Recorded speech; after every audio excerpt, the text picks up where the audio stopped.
Hello and a warm welcome to all our listeners. Welcome to another episode of Study in Estonia. And joining me today as a co-host for the first time is Ivy. Right? I'm pronouncing it in short, right or not? And she's also a student ambassador with Study in Estonia. So could you just give us a small introduction to all the listeners? So, hi everybody. My name is, it's actually AV. AV, And okay. I'm from the Philippines. I'm currently doing my master's at the Estonian Academy of Arts. And I'm really excited to be here in this podcast. Oh, welcome as a co-host over here. I hope you will have a great experience today. And today, I am quite excited and I actually very excited because when I was reading about the guest today, and it is the first female woman speaker on the podcast channel, Marina is a lecturer of evidence-based veterinary medicine and professional ethic at Estonian University of Life Science. She first came to Estonia in 2016 through Erasmus Plus, and what started as one exchange semester has become a 10 years long journey over here in Estonia. She is also a former student ambassador with Study in Estonia, completed her PhD in veterinary science, learned Estonian, and now teaches the next generation of student in Tartu. Her story is about much more than studying abroad. It is about finding, belonging, growing through challenges, learning the languages, adapting to the Estonian life, and making Estonia as a home. Marina, welcome to the podcast, and we are so happy that you could join us today. I'm so happy that you're having me. It's really cool to be here. It is all our pleasure, Marina. So this was like so interesting thing about you. I read your blogs. I saw your stories. You have been staying in farm. We will cover all that stuff. But the first thing which comes down to my mind is, what brought you to Estonia? It really was this Erasmus, like you said. I just wanted to go abroad for a semester, and I looked at the partner universities we had, and I thought, Estonia, I'm not sure which of the Baltic countries that is, so that must be interesting to go there. And from my home university, no one had actually been there before, so I would be the first one to bring back the experience. So I signed up. It wasn't even a proper application. And I went home and Googled it, found out that it's actually very cold in winter in Estonia. Was a bit afraid, but I ended up loving it. So Wow, that's great. That's great. And it's been 10 years, but could you just tell us something about what you're doing right now? Where are you from? How long you're staying? And something about yourself to all our listeners. okay. Yeah, I'm German, but I feel like an Estonian already. And I think if you listen to me speak in English, you also can't really tell that I'm from Germany. Yeah. And I'm by education a veterinarian, but I only worked for one summer after graduation, and then I already came back to Estonia to do my PhD, which suited me so well that I decided to stay in academia. I was hired as a lecturer, and now I already have my own PhD students. I'm supervising 2 of Wow. them and a bunch of master's students. Superb. And so I'm researching newborn calves and lambs. Wow. And teaching. I really love the teaching part. Something interesting. Mm-hmm. So, Marina, it's been 10 years since you first came to Estonia. I'm just curious to know, like, what has changed since then, from when you first came here until now? I have changed. Tartu has changed a lot. There wasn't Delta building in Tartu. A lot of the buildings also in the city center, they were just parking lots or construction sites. So sometimes I walk through Tartu and I think, wait, this used to be the end, and then there was a field and it was kind of wilderness. But now there's like 3 more rows of houses. But I think it's great for the students. There's just more of everything. And I have moved to the countryside because Tartu is such a big city for me now. Oh, wow. But this is like something I am meeting a person who has been so expert and so much into the animals and studied about them, and you're staying at the farm. Could you just tell me that this affection was there from the beginning, and how was the course in Tartu when you studied it? How was it? Mm. Okay, yeah, I grew up around animals. My mom is a riding instructor. Oh. So I spent all my weekends at different horse stables, just waiting for her to finish the lessons. So I think this love for animals that also comes with this reasoning. Like, I know that being a vet is not just cuddling puppies, which makes it a lot easier to survive 6 years of studying veterinary medicine. So this came from my childhood. And where I studied in Germany, in Hanover, there was 250 students per year. Oh. So when we had practical lessons, there were 75 of us and one cow. And then afterwards it was said, now we all know how to do this, whatever was the content of the lesson. And then I came to Estonia, and veterinary medicine is taught in English and in Estonian, and each of these two groups have about 30 students, and the practical classes are half of those. And then you get one cow per 3 students, and the teacher goes around and checks that you really have understood everything, that you really actually know what you're doing. Wow. I was blown away. I thought, this is how you learn. So that's why I wanted to do my PhD there and not in Germany. Oh, that's great. I think so. The practical education is more important, and even I'm seeing in Estonia, I think it is one of the best. You get more than outside the classroom, outside the books, is the practical experience. Mm-hmm. But when did Estonia started feeling like a home to you?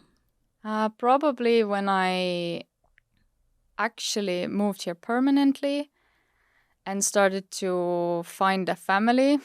Okay. Because in my first year of PhD, I was sent to a farm in the middle of nowhere to live with this Estonian family for over a month. And I didn't know them before, they didn't know me, so it could have been very awkward. But I walked in there the first day and we just loved each other, and now they are calling me their extra daughter. And so when you have a family, then you know Estonia is home, I think. And also when you know every corner of Tartu and have a little story for everything, then it also it makes it home. This place used to be that, and this used to be that. Mm-hmm. So is that an experience that all veterinary students get here in Estonia, being sent to a host family, or? No, that was quite a random thing, because my PhD was supposed to be only about calves. And we already had data available, so I wasn't even supposed to go and collect blood samples from the animals. I was supposed to be in the lab and in the office. But in my first week, my supervisor asked if I like sheep as well, because we would like to do a study on sheep. And I would be the one to go and take daily blood samples and collect all kinds of data. Okay. The problem is that it's about a 1.5-hour drive from the university, but you can live there for the duration of the study. So I said, okay, let's do that. Wow. So I think you have totally integrated into Estonian society, and you have shifted from Tartu and staying in the countryside. And I was reading your blog, like the sheep farm story, which is the most read blog on our website of Studying in Estonia. So what motivated you about writing such a wonderful blog? And also, how is your life at a farm in Estonia? Yeah, when I first went there, it was all very new to me. Because, yeah, my mom has horses, but I didn't know much about sheep other than what I had learned at university. I wasn't used to being on a big farm. But surprisingly, I really liked it. I fit in there. And I do like writing, so that Study in Estonia has the blog, this is the thing I want to do. I'm not good at filming things or making Instagram posts about my life, but I can write something about what's happening here and how this Estonian family lives in the middle of a national park. Mm-hmm. So I just wrote it and sent it in hopes that it would actually be interesting. I never thought that it would be actually a popular blog post. Yes, indeed, it is a popular blog. And, I echo with you because I'm not also a person who can go on Instagram and everything, but I think I'm more into like writing a blog because it connects, it tells your feeling, it is the story about something. So have you been writing from beginning, or you just thought about it, and are you writing right now something? In high school, I was with the student newspaper. Mm-hmm. Oh yeah, and university also. I was also involved there, just writing stories about school life or university life. I used to have a travel blog also, but then when I really settled in Estonia, I lost the motivation to do that. So right now I'm writing lecture slides and scientific articles. That's it. Yeah. So, Marina, since you stopped being like a Study in Estonia ambassador and we miss your blogs, if you were to write one more blog for us, what would the topic be and like what would the content be? Well, I did write one just some time back about this being now my 10th year and how what has happened and how I have changed in these 10 years. So I feel like that's a good final. I think it is a good thing. Like, I think all the listeners should go down on the website and see the experience of 10 years life in Estonia, because from student to PhD student to, from a lecturer, staying in farm, married to Estonian, I think it is the best thing that people will understand about your blog. And I think they can read it and understand that the life is there in Estonia and you can make a beautiful life. And there's so many of us who come to Estonia thinking it will be 1 semester or 2 years or something, and then we will go either somewhere else or move back home. But then we end up staying. There's something in the Estonian air or the water or both, and we just stay. I think the air is the best, the water is awesome, I will say, and the people are good. So everything is, as it is quite close to nature and everything. But coming down to the nature, you just look like a goddess have walked down out of the forest. I loved your attire. You're mesmerizing, and I can't take my eyes out of it. Thank you. I was reading about you, and then I came to know, oh, you speak Estonian also. So, how was your experience about learning Estonian? Long. It took a long time.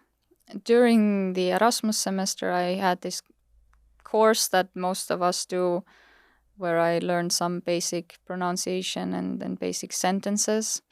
Then I moved back to Germany, tried to learn by myself, which did not work because there's enough going on in life.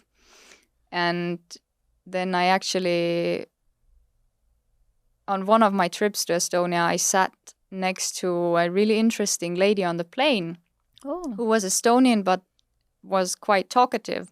And then she ended up telling me that her friend is an Estonian teacher who gives lessons via Skype. And then for the next 4 years or so, I took Skype lessons. Wow. With Riina, and she traveled the world with me, basically. And that helped a lot. And I still continued those private lessons when I had permanently moved here. But then living here, immersing myself, and living on the farm, that helped because they had small children who didn't yet speak English. So I was forced to speak Estonian. Ah. Wow. Yeah. I think that is a long journey of learning Estonian, but I think you just told it very clearly that you have to put your passion towards learning, and if you're self-motivated, then nobody can stop it. But how is your day? Like, I want to know your exact day routine, like getting up, what you do, like what is the entire day look like? It's very boring nowadays. It's summer. I wake up and have breakfast. I walk my dog. Then I drive to work. It takes about half an hour. And I listen to an audiobook usually on the way. And then my work days can be quite different depending where in the academic year we are. So right now, just this week we had the deadline for master's thesis submissions. Okay. So I had my own students and had to give the signatures and give the final feedback and encourage them and so on. But I'm also involved in the whole defense process. So there was also a lot of other things, questions I had to answer. Then some days I spend in the lab. Sometimes we go to farms to collect data, samples. In the autumn semester, I do a lot of teaching. I just saw the schedule for the next semester, and there will be days where I'm teaching from 8 in the morning to 7 in the evening. And then I usually go straight home after that. Sometimes I do something in the city, but I want to go home to my garden and my dog and my husband. And we cook dinner on the fire. Like, we have this old countryside house, so it's really nice. It makes cooking more fun, I think, if you have to make a fire first. Yeah. There's another dog walk. Now that the days are long, we can do some gardening and try to grow some of our own food. Wow. But yeah, very boring day. I think it is a dream life that many people would like to have it. Because I think this is the balance when you connect to the nature. It is the balance that keep you rooted, And I think Estonia gives you the best balance, getting attached to the nature, staying in countrysides, growing your own herb garden, farm, having your peaceful time. I think so that is one of the best thing. Now I have this one thing that I wanted to ask. Do you want to share something like about to our listeners who are thinking about studying, particularly your field, or considering Estonia as the study destination? So if you can motivate them that what is the thing that you should be looking at Estonia and calm down. It's small, and I think that is a huge bonus for learning. Just as I said before, going from 250 students in my class to 30. Yes. You know everyone, and the teachers, they are okay with being called by the first name. And this reduces all kinds of barriers to asking questions. And if you have the courage to ask a question instead of thinking, oh, I'm stupid and I'm wasting time, you're actually asking the questions. You're asking to do this again, to go over something again. It makes learning a lot easier, more effective. So the smallness of the classes that come from the smallness of the country are a thing that really, that's why you should come to Estonia and study here. I think that is the best thing that you have told. The classes are small, but the quality of education is high. People are like actually, I think that is why it is different. Estonia is totally considered different. And all my colleagues are always very much striving to improve. The classes are never the same from year to year. They always really look what worked, what didn't work, what do the students need more, and they are constantly improving. So in other countries, I know from Germany, like they use the same slides for 15 years and don't change a thing. Don't change it. Oh, yes. Okay. Yeah, that is also true, right? Yeah, that has been my experience. I went from being in a university that had 30,000 students Wow. to ECA, which has only over 1,000, and a big number of that are international students. And in my cohort, there's only 11 of us. That's so nice. And we have at least 1 or 2 mentors for each subject, and we really get like hands-on experience and individual mentorship, which has been really, really valuable. Wow, that's great. I think people who come down, I come from India and I also see the education quality as different. And for my son also. So I think, overall, that is something which has connected us to all, rooted us to Estonia. But, I have this one thing that I wanted to ask you. You're staying in Estonia from 10 years. What are the couple of good habits or good things that you have learned from Estonians that was not there prior? Because I have a couple of them, but I want to listen to yours. I think Estonians are more relaxed than Germans and not taking everything so seriously, not taking yourself so seriously. And although this is something, of course, it always depends what kind of people you hang out with, but setting different priorities. So the Estonians that I'm in contact with, they will often be like, okay, well, our wallpaper isn't the newest and nicest, and maybe the garden doesn't look good, but we spend a lot of quality time with the family. Yes. And we cook good food. Whereas Germans would be more concerned about the house looking nice and the car being clean, even if that comes at the cost of spending time with your children or something. Yeah, I think So I think Estonians that's are very something- good in spending the quality. I have seen they focus more about the family, more on themselves. I think one thing is which I respect is punctuality. A lot they are punctual. Like I don't know, and like everything is done in a very correct, ordered way. Like any event or any place where I go, everything is done very systematically. These are a couple of things. But still, if it doesn't work out according to plan, they will not completely stress out. Yes, I think so. Yeah, that is the reason they still look so beautiful and so energetic and like, oh wow, that is good. But as you were you still are a student ambassador with study in Estonia. Has study in Estonia been an important part of your life over here in Estonia? Yeah, it was definitely something really cool and interesting to do.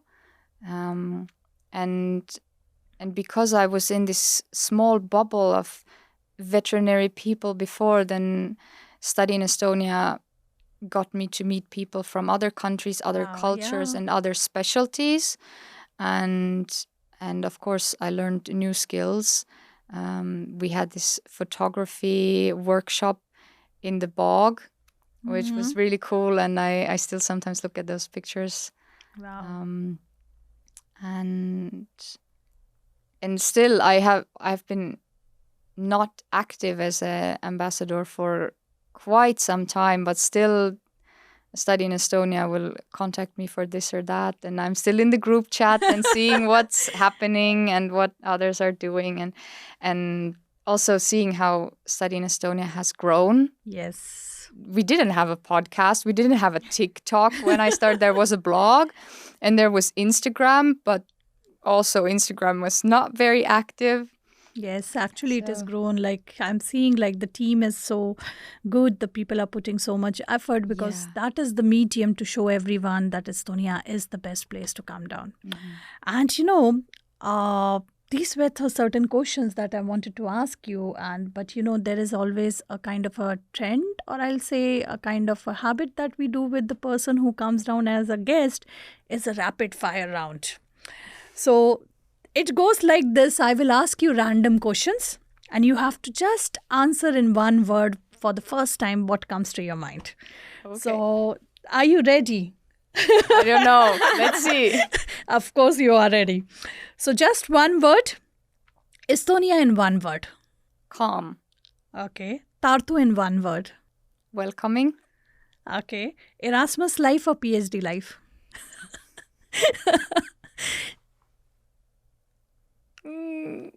Erasmus life. Of course.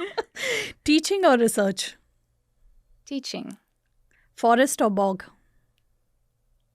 Forest. Sauna or winter walk? Sauna. Would you choose Estonia again? Yes. The answer is yes, yes, yes. One thing every international student should try in Estonia.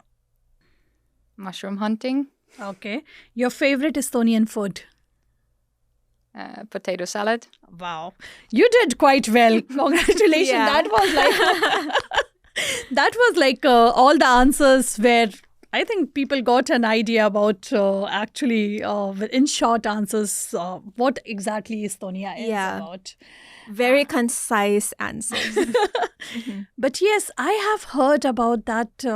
You play a very interesting instrument. And we requested you to get that instrument and, play that for our viewers. So could you just tell us something about that instrument? Yeah, I play garmoshka. Karmoshka. It's like a small cousin of the accordion. Wow. And it's really, really popular all over Estonia right now, but it's mostly used in Setomaa. It's originally from Russia, but because it's small and easy to play, I decided that I think I was 27, that, I will learn an instrument now and it will be this. Oh, wow. And I guess you had a special session for our listener today and you got the instrument. And frankly speaking, I have not heard it playing. So could you just play it for all our wonderful listeners so they can understand about this instrument? Okay.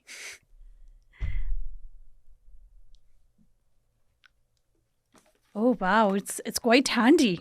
Small.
Wow, bravo. Yeah.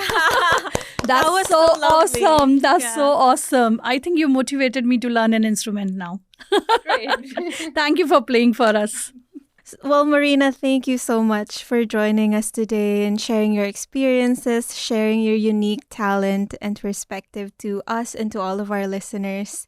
You are a testament that, like, taking a chance on a small country in the Baltics does pay off, and Estonia is a place where you can't where Estonia is a place where you can not only study but also build a life and a future. Wow, that's great. Thank you. Thank you for joining us. I'm sure our listeners have learned so much from you, Marina. Thanks a lot, and see you soon again. Thank you. Thank you for having me. Thank you.